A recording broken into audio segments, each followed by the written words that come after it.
Hey guys, Archie Luxury channel. Thank you for watching me on YouTube, making me the #1 wristwatch channel to watch out there. Guys. Now I want to talk to you today. I got a good friend of mine who is running a new channel. He's a very cool guy, Mike from Canada. And I love his accent. I love his Eastern European accent. Lovely guy. He tells a story about the Rolex Explorer 1. Now he has a 214270, which is, I reckon it's a cool watch. This is the 39mm Explorer 1. And I gotta tell you, he tells a really cool tale about it. And it reminded me of my first ever Rolex, which was the 1016 Explorer 1. Let me tell you about my story with my Rolex, my first Rolex. So, the year was 1990, and I had graduated from high school. 16, I graduated in 1989, and I said to one of my contacts, hey, he was a client, I had a computer business, I said, hey, get me a Rolex! And I had gone into Hardy Brothers, they were the agent in Brisbane for Rolex, and I'd got a few catalogs, and I was lusting after getting an Air King. I thought, I was going to get an Air King, a 14000 Air King. And I remember looking at the catalog, and everything was dear, like the subs, Explorer 2s, the GMTs. That was just ridiculous. I just wanted a simple no-date Rolex. I couldn't afford anything else. And I remember he got me a steel men's. It was an Explorer 1, a 1016 Explorer 1. And, you know, I got it and I thought, wow, my own Rolex. It was very much a symbol of achievement. You know, I was, had my own computer business. I really wanted a top watch. And I didn't want to pay retail. Retail was for suckers.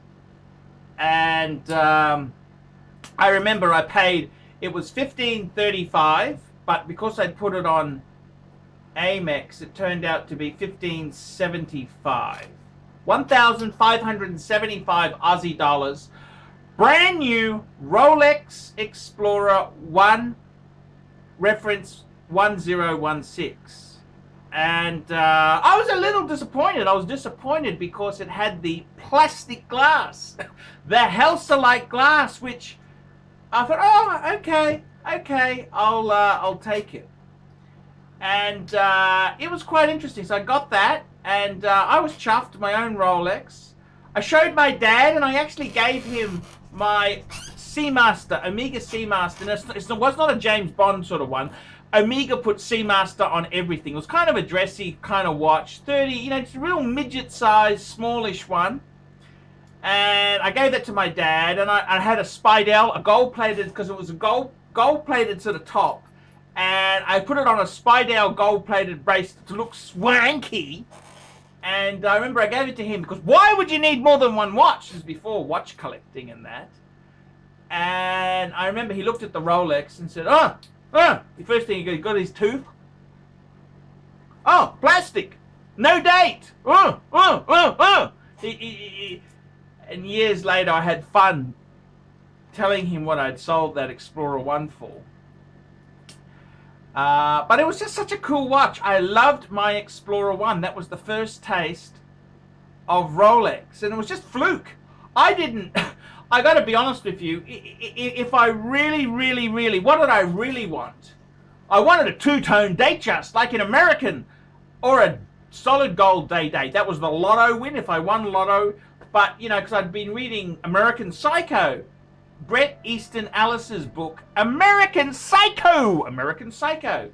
And I wanted to get a Rolex like Patrick Bateman. Don't touch the Rolex. Don't touch the Rolex. And Anyhow, I got the Explorer 1. And I remember one of my friends, Mark French, said to me, oh, he's always putting me down a bit. You know, one of these friends who always puts you in your place.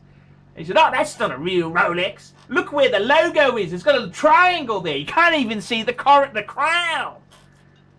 And, yeah, interesting tale. Enjoy this video.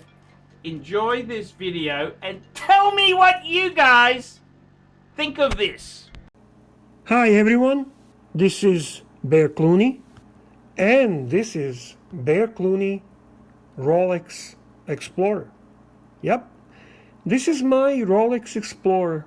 I love this watch. It's a very special watch, and frankly, it's a great watch to start my exploration and my journey in the world of YouTube horological channels. Yeah, that's my channel. And after being encouraged by so many great friends in best horological group on a Facebook, Horology Talk, join us. Horology Talk is awesome. I decided to start making videos sharing my passion for watches, sharing my love for this hobby. So, could it be really more appropriate watch for my second video? The first was kind of test. This is test 2. Is there a more appropriate watch for it than Rolex Explorer? I think this watch is truly beautiful. Why do I love this watch so much? I love its history. I love its balanced dial. I love its beautiful simplicity, and I love its quality. Those would be the 4 most important points, I think, when it comes to this piece. I also think that this watch truly and fairly represents Rolex company for what I believe it stands for. And that is high quality, great history, and slow evolvement in its timepieces. Nothing rapid, nothing extreme, nothing too fast. So here we go. This is a watch that I would like to share with you. This is one of the great pieces from my collection. And surprisingly, I got it relatively late. You know the famous, well, you know, it's a Rolex Explorer. What's so special about it? You can take your time. It will always be there. It's just, you know, piece that many kind of miss in its original appearance. But once you have it, once you actually make it part of your life, you put it on your wrist and you start enjoying this piece, you start realizing and understanding how beautiful it is, and you start becoming part of the great Rolex Explorer history. I love this watch. I love it for so many reasons. Now, when it comes to its history, most people believe that the Explorer 1 was launched by Rolex for commemorating the Everest expedition, and that this watch was with the British Explorer team consisting of Edmund Hillary and Sherpa Tenzing Norgay. That was on May 29, 1953, when they achieved a great task of human being climbing Mount Everest. And, you know, the story is magic. It's attractive. But it still has a certain distance to the real fact. So, what is the real fact? Rolex indeed had supported Himalayan expedition, and they did that since 1933. And later in Everest expeditions, Rolex had been always the official supporter. So, Rolex supported each Explorer team with its wristwatch. However, Rolex was not the only supporter. You see, it is believed that when Edmund Hillary climbed up on the top of Everest, what he wore was a watch from the British supporter watch company Smith. But we know for a fact that Tenzing Norgay wore indeed an Explorer, and this Explorer actually can be seen in Rolex Museum in Geneva. So Explorer was based on the already existing tough and hard wearing bubble bag, which has been modified by Rolex for more active and adventurous customer. In 1952, the references 6098 and 6150, both using the 8296 movement, were in fact the first prototypes of Explorer to be used by climbers. These were watches with wide dials and leaf-shaped hands and did not bear the name Explorer yet. So those are the pre-Explorer watches from Rolex, which led to this beautiful piece. So then the Explorer happened. And Edmund Hillary's Rolex in 1953, these models became the references 6298 and 6350 when they were fitted with the typical Explorer type 369 Arabics, which are later receiving the Mercedes hands, and they're getting to have this look of the Rolex Explorer we know today. So when they actually went on the Mount Everest, Rolex did not name their watches as Explorer. So we cannot really say that Rolex Explorer was the first watch on the Mount Everest. Although Rolex had registered the trademark of Explorer in Geneva on 26th of January of 1953, the actual Explorer gained its name after Hillary and Norgay climbing up Everest, so Explorer began to be added to the reference 6350 after the successful climbing of 1953. The other interesting story about Rolex, well, James Bond and Rolex Explorer, well, James Bond and Rolex have a fantastic history together, but actually Rolex Explorer was in Fleming's watch, the author of James Bond, and in his spy novel James Bond, the hero James Bond actually wears this piece, Rolex Explorer. Later in the movie that's changed to the Submariner. So evolving always. Rolex Explorer evolved since then to this day. And you know, for this 2016 edition in Baselworld, fans were anticipating some changes. And they came up with this Explorer 214270. Many collectors, many Rolex fans were actually complaining about the increased size of the Rolex Explorer because it moved from 36 millimeter to 39 millimeter, which is this piece that I have, and that's a reference 214270. This diameter remains reasonable in my opinion. It's a modern Rolex Explorer. It suits modern look, and it's a natural progression.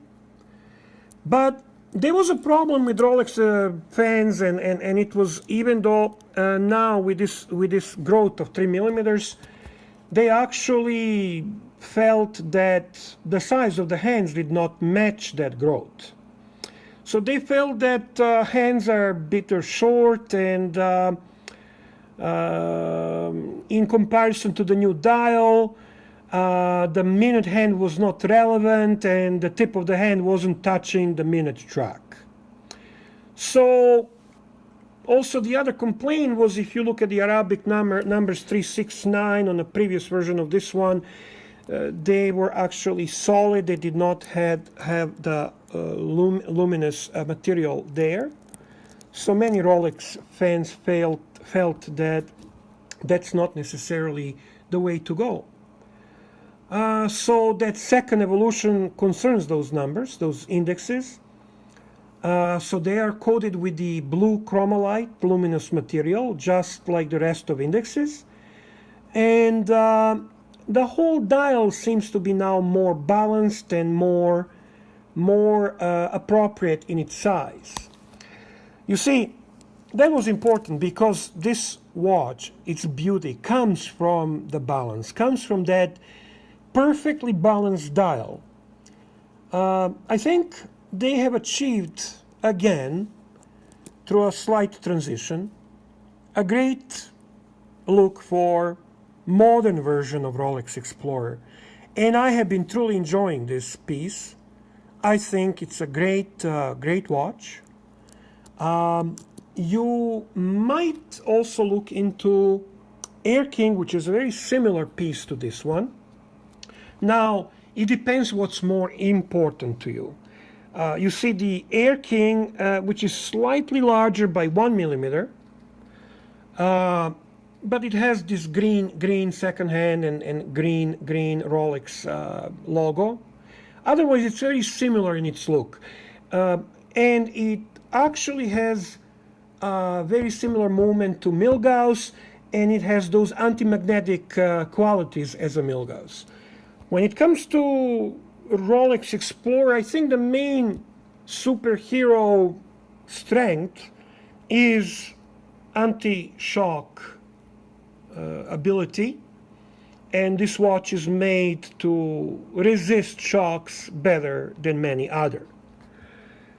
I think this is a piece that can be enjoyed on so many levels. I love it, I enjoy it, and I hope you enjoyed my truly rookie attempt, but I will grow with you and I will do my best in the future. Thank you for watching and have a great day. Hi guys, Archie Luxury channel, Paul Pluta channel, and my good friend Tanzillan, answering super chats. It's not about the money. It's not about the money. I feel like I'm doing my passion. Tanzillan, simply the best. And he's got another one for you here. How's this? It's not about the money. It's not about the money. It's my passion. Scheitling on time. Simply the best. Now, guys, I gotta tell you, I struggle to survive full-time on YouTube. Please look in the description below for 10 ways you can keep me full-time on YouTube. Guys, I really need your help. Please consider getting a paid video review. I'll do a review on any watch, any question you want. Guys, you can sponsor me on Patreon. You can sponsor me for as little as $1 a month. $1 a month, and that just keeps me going on full-time on YouTube. Guys, you could also, I do phone calls. You can talk to me for an hour on the phone, Skype or WhatsApp, for $50 US. Guys, I really do need your help to stay full-time. Ben cannot survive on Google Ads alone. Please help me. Please help me stay full-time on YouTube. And guys, don't forget that it's not about the money. It's my passion. Scheitling on time. Simply the best. Tanzillan, thank you. That's a sponsored bit from Tanzillan. I can do that for $150 a month if you email me directly. Look below for my email address, guys.